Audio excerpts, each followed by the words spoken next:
In this episode, we take you to Fairfax, Virginia, in late March 2017. We explore a case involving forbidden love, hidden family secrets, and a murder driven by jealousy and control. It's the tragic story of a woman caught in an affair with her father-in-law, a relationship that ultimately led to her untimely death. Brielle Perez, 29, was a graphic designer living in Fairfax, Virginia.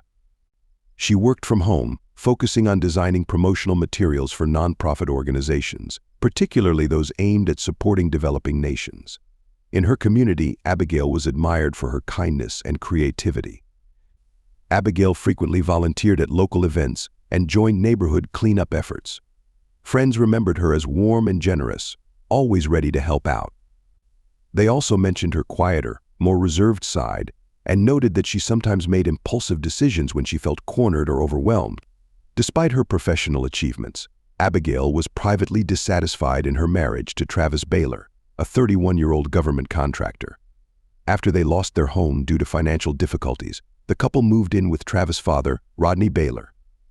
Though the arrangement was meant to be temporary, the tension it brought to their relationship grew unbearable, further straining their already fragile marriage. In the weeks before her death, Brielle became more agitated and unsettled. Her relationship with Travis had deteriorated, marked by frequent arguments over their financial troubles and uncertain future.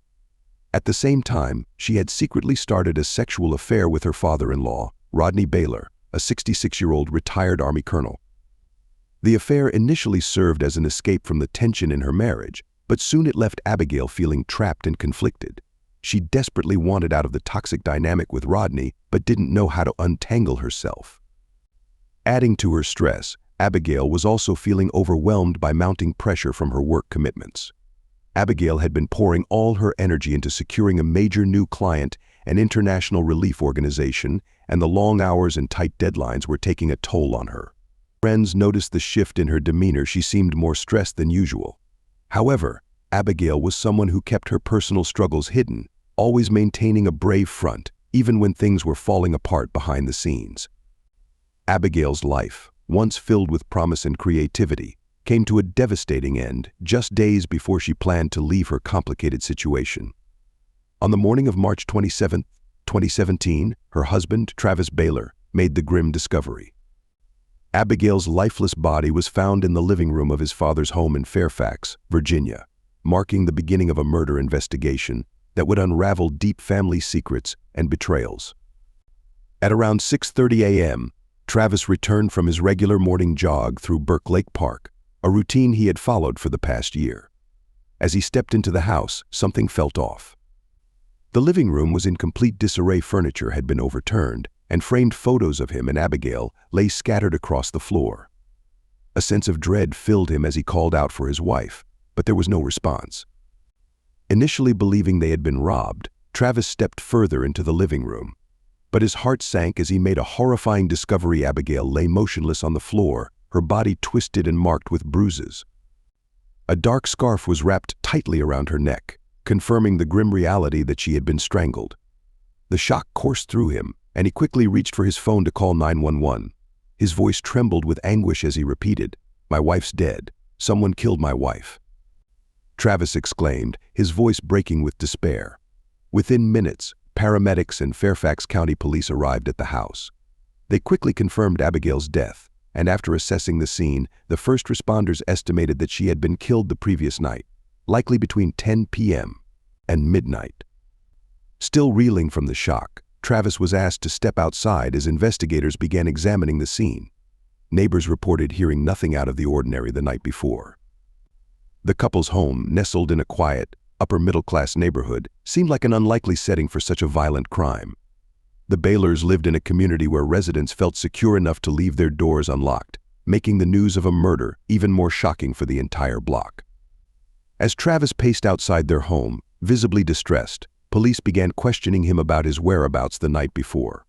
He told the officers that he and Brielle had a minor argument about finances after dinner, and she had gone to bed early.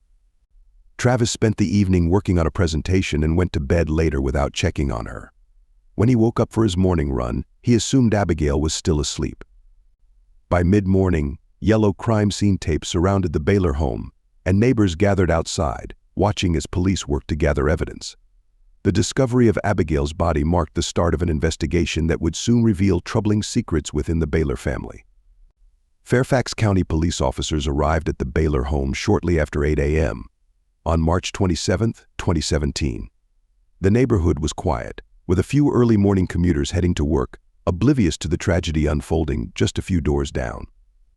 Lead investigators, Detective John Ellis, 45, and Detective Maria Singh, 38, were assigned to the case.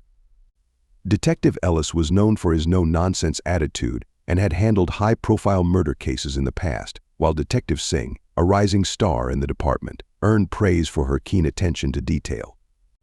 Upon entering the living room, they were met with chaos. The couch was overturned. A glass coffee table lay shattered, and family photos that once adorned the walls were strewn across the floor. It was evident that a violent struggle had taken place. Abigail Baylor's body lay near the coffee table, her legs contorted beneath her, and her arms bore bruises, suggesting she had fought back. The scarf around her neck was tightly constricted, and her face exhibited signs of asphyxiation. Her lips were blue, and her eyes stared blankly into space. Ellis and Singh swiftly secured the area, identifying possible evidence and capturing photographs of the scene. They spotted a few small bloodstains on the carpet, likely from cuts she had sustained during the struggle. Singh noticed a broken vase near Abigail's hand, indicating she might have used it to defend herself against her attacker. The detectives also observed no signs of forced entry, raising suspicions that Abigail may have known her killer. As they processed the crime scene, the investigators employed various techniques, meticulously collecting evidence and documenting every detail. They dusted for fingerprints, searched for any discarded items, and took swabs for DNA analysis, all while ensuring they preserved the integrity of the scene for further examination.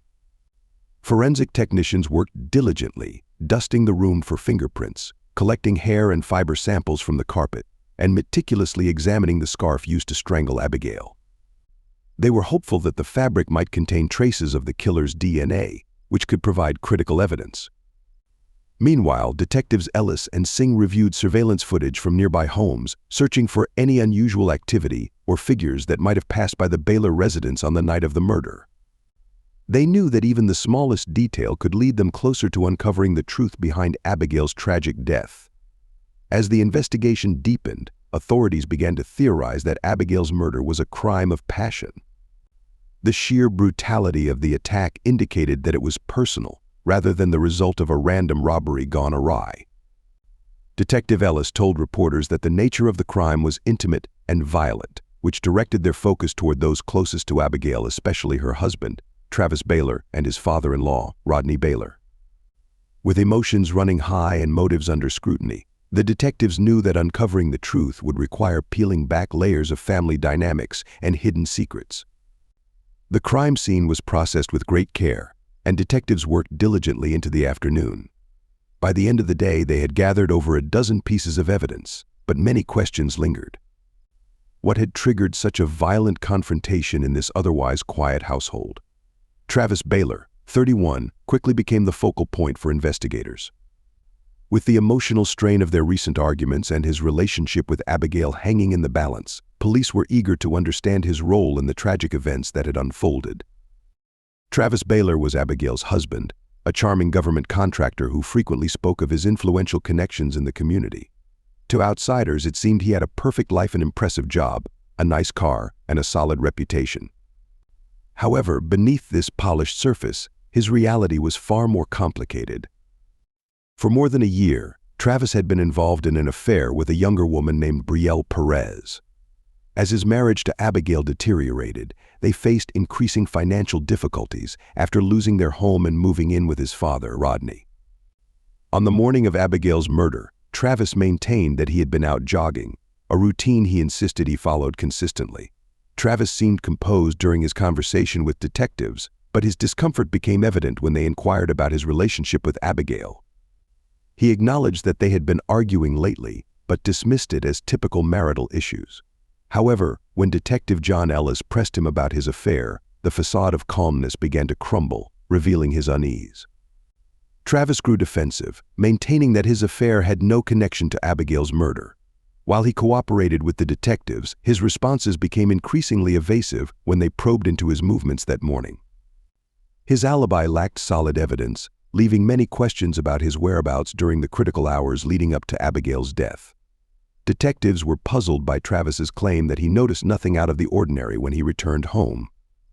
He described the house as being in its usual state, only realizing something was wrong when the police arrived. As investigators delved deeper, they began to question whether Travis had a motive for murder. His mounting financial troubles and ongoing affair with Brielle were significant stressors in his already strained marriage with Abigail. It became evident that Travis had much at stake if his marriage continued to deteriorate. Investigators wondered if he might have snapped during a heated argument, resulting in a violent encounter with Abigail. As the detectives pressed on with their questioning, they began to detect inconsistencies in his accounts, raising further suspicion about his involvement in her murder. As Travis's story continued to shift, the detectives struggled to believe his claims of innocence.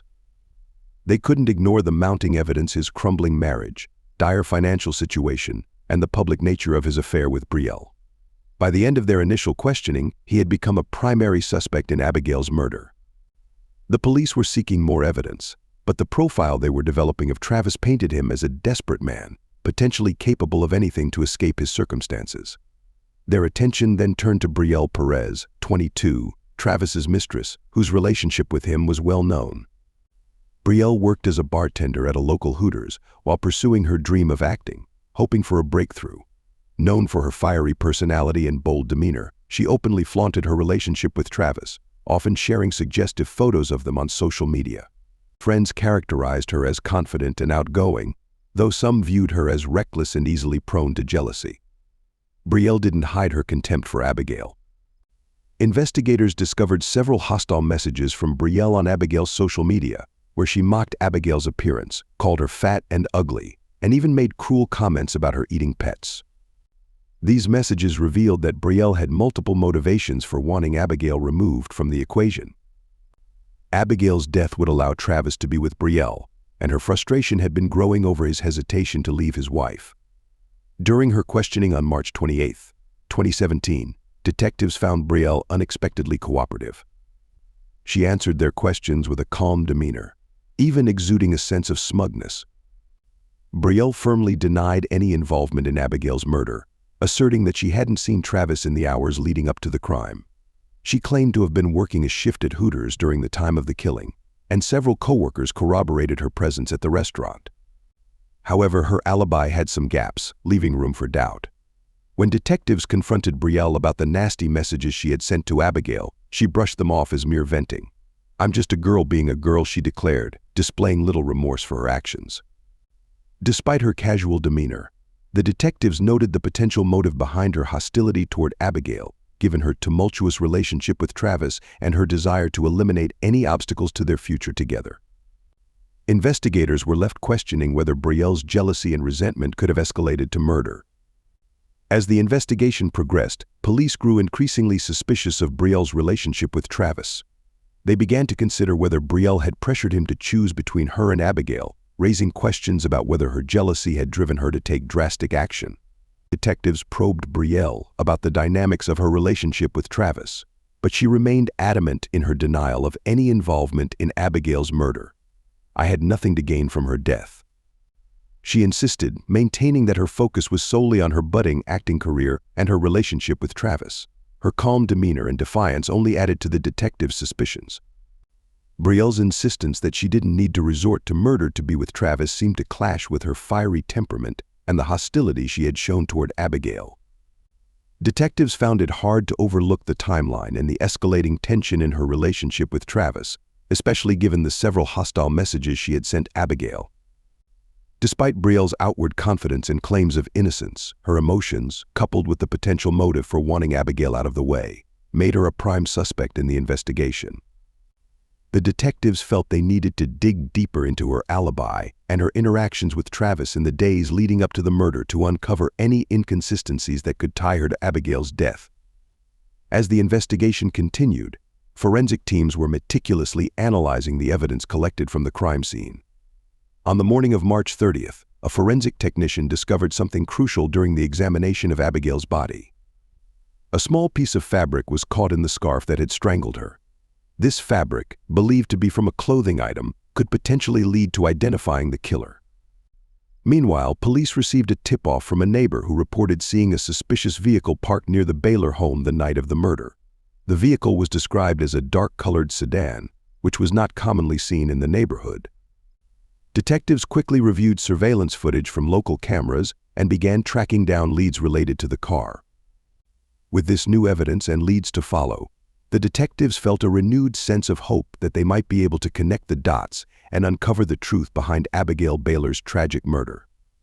The pressure was mounting to solve the case, and as they pieced together the timeline of events, all eyes were on Travis and Brielle, whose lives had become increasingly intertwined in the aftermath of Abigail's death. The detectives revisited the Baylor home, hoping to uncover any clues that might have been missed. As they searched through Abigail's home office, they discovered a concealed folder tucked away in the bottom of a desk drawer. Inside, they found a handwritten letter from Abigail, dated just days before her tragic death. The letter contained startling revelations. Abigail detailed her husband's affair with Brielle Perez and disclosed her own surprising secret and illicit relationship with her father-in-law, Rodney Baylor. In the letter, she expressed her intention to leave Travis, end her affair with Rodney, and begin anew in California, where her sister resided. Abigail appeared resolute in her desire to break free from the tangled web of betrayal surrounding her. Detectives recognized that this new evidence shifted the direction of their investigation significantly. Abigail's intention to reveal the affairs provided a motive not just for Brielle and Travis, but also for Rodney.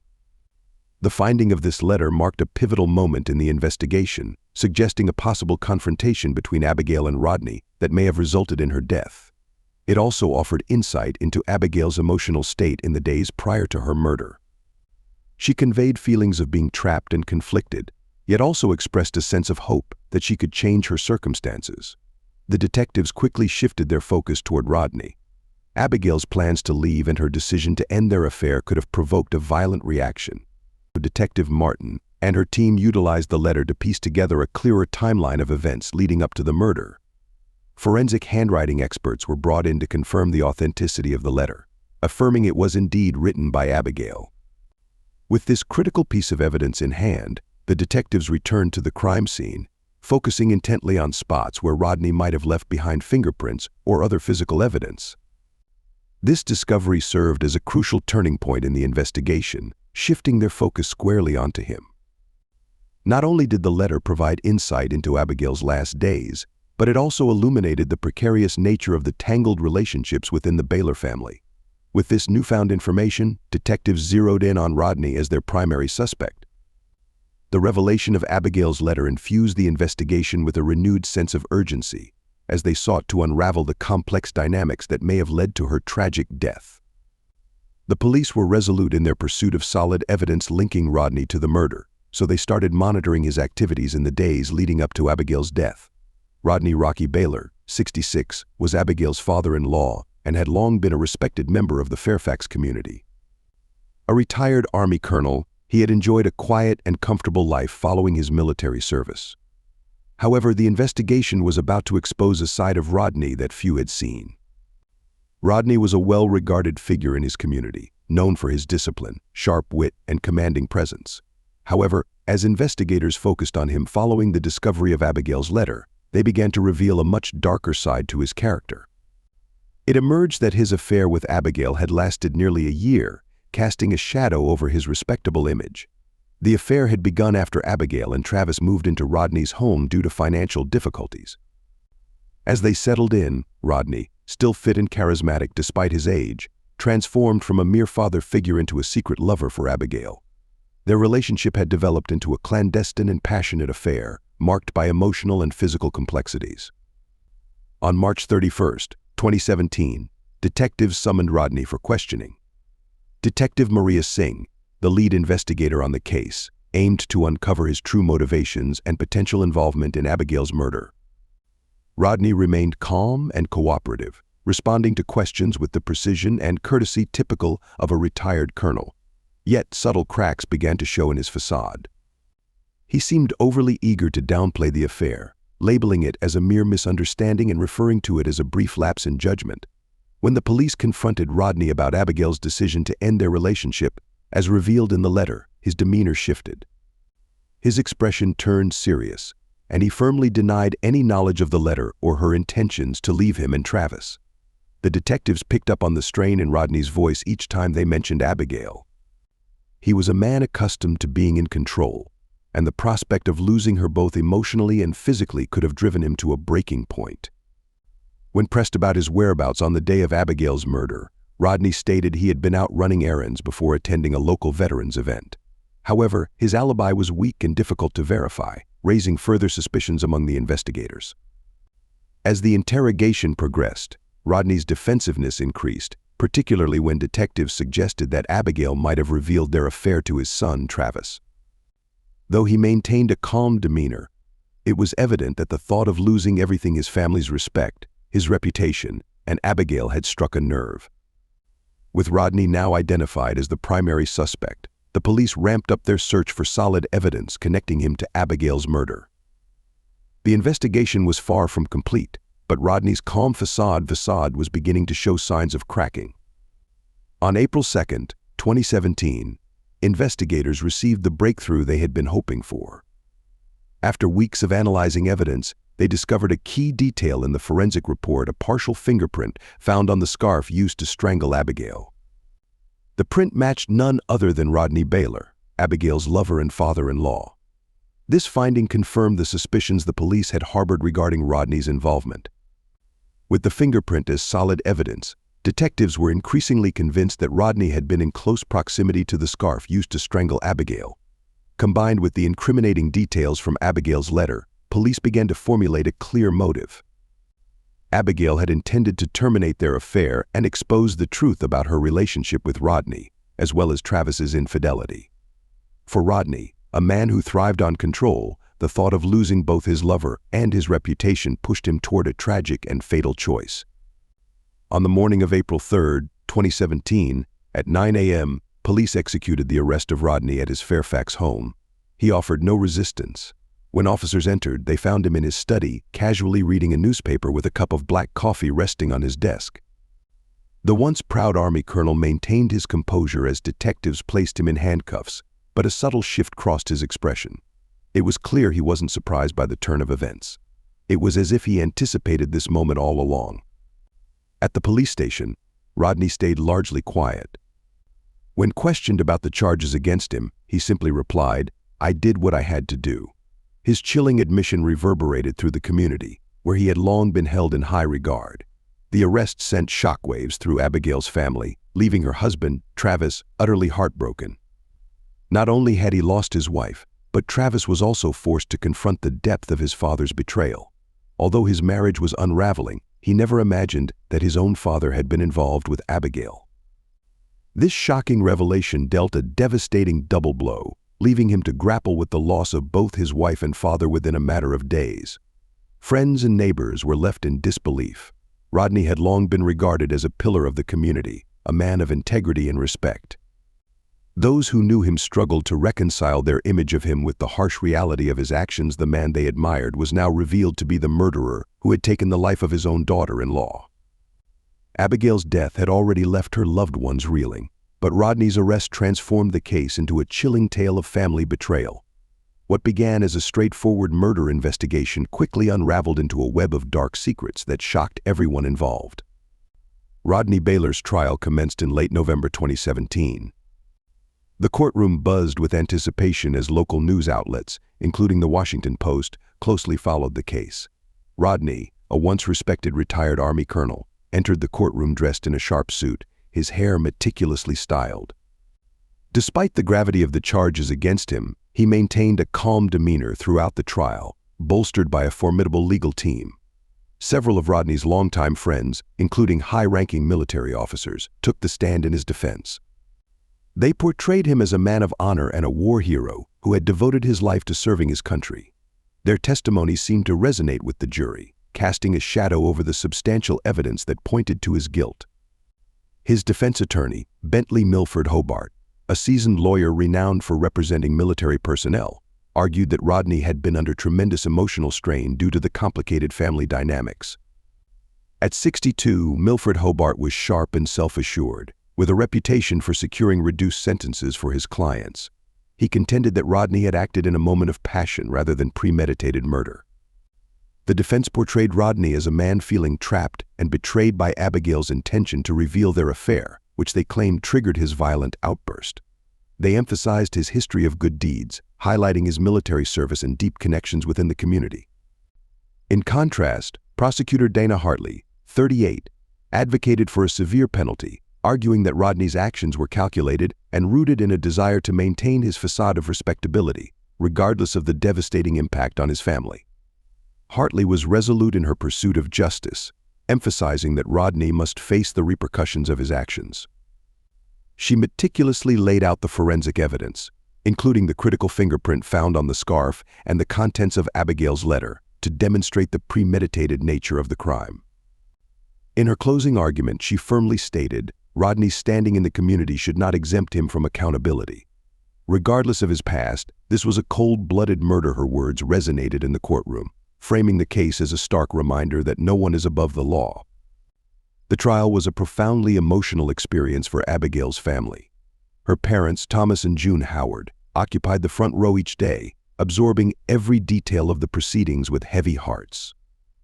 Abigail's husband, Travis Baylor, maintained a stoic exterior, but his eyes betrayed the deep grief and sense of betrayal he felt, fully aware that his father was responsible for his wife's tragic death. The weight of the situation hung heavily in the air as family members grappled with the reality of their loss amid the unfolding drama in the courtroom. In the end, the jury convicted Rodney of second-degree murder. Yet, taking into account his military service and the testimony from his influential friends, the judge handed down a surprisingly lenient sentence of only 12 years in prison. For Abigail's family, this verdict felt like a profound betrayal, a painful reminder that the justice they sought for their daughter was far from what they had hoped for. "That's not justice," her mother remarked bitterly after the sentencing. Many in the community echoed her sentiments, believing that Rodney's influential connections had shielded him from facing a more severe punishment. Following the conclusion of Rodney Baylor's trial, the lives of everyone involved underwent significant changes. Rodney, now facing a 12-year prison sentence, was transferred to the Federal Correctional Institution in Petersburg, Virginia. The respect and admiration he once enjoyed in the military and community were replaced by the stark realities of prison life. He struggled to adapt, encountering hostility from other inmates who viewed him as a high-profile convict. His connections and support from military friends dwindled, forcing him to confront the full weight of his crime every day. The once respected colonel was now a symbol of betrayal and scandal. Meanwhile, Brielle Perez, Travis's mistress, was also grappling with the fallout from the situation. Following Rodney's arrest, Brielle's role in the scandal became widely known. Working as a bartender at Hooters in Fairfax became increasingly difficult as her reputation took a hit. She faced relentless harassment from the media and the public, who viewed her as a central figure in the unfolding drama. To escape the unwanted attention, Brielle relocated to a small town in North Carolina, where she secured a job as a waitress. She aimed to start anew and rebuild her life away from the media frenzy. Meanwhile, Travis Baylor, Abigail's husband, was left to confront the fallout from the trial and the intense public scrutiny that came with it. In the wake of the scandal, Travis's business connections deteriorated, and his once thriving career in government contracting took a significant hit. Seeking to escape the turmoil that had engulfed his life, he moved out of the family home and distanced himself from the drama. In pursuit of a sense of normalcy, he relocated to Richmond, Virginia, where he accepted a lower-profile job, trying to rebuild his life away from the shadow of his father's betrayal and his wife's tragic death. The emotional toll of losing both his wife and father weighed heavily on Travis, leaving him to grapple with grief and guilt. He focused on maintaining a low profile, shying away from media coverage and public appearances to avoid reliving the pain of his losses. In Fairfax, the community struggled to come to terms with the fallout from the scandal, as the shocking events had irrevocably altered the local social fabric.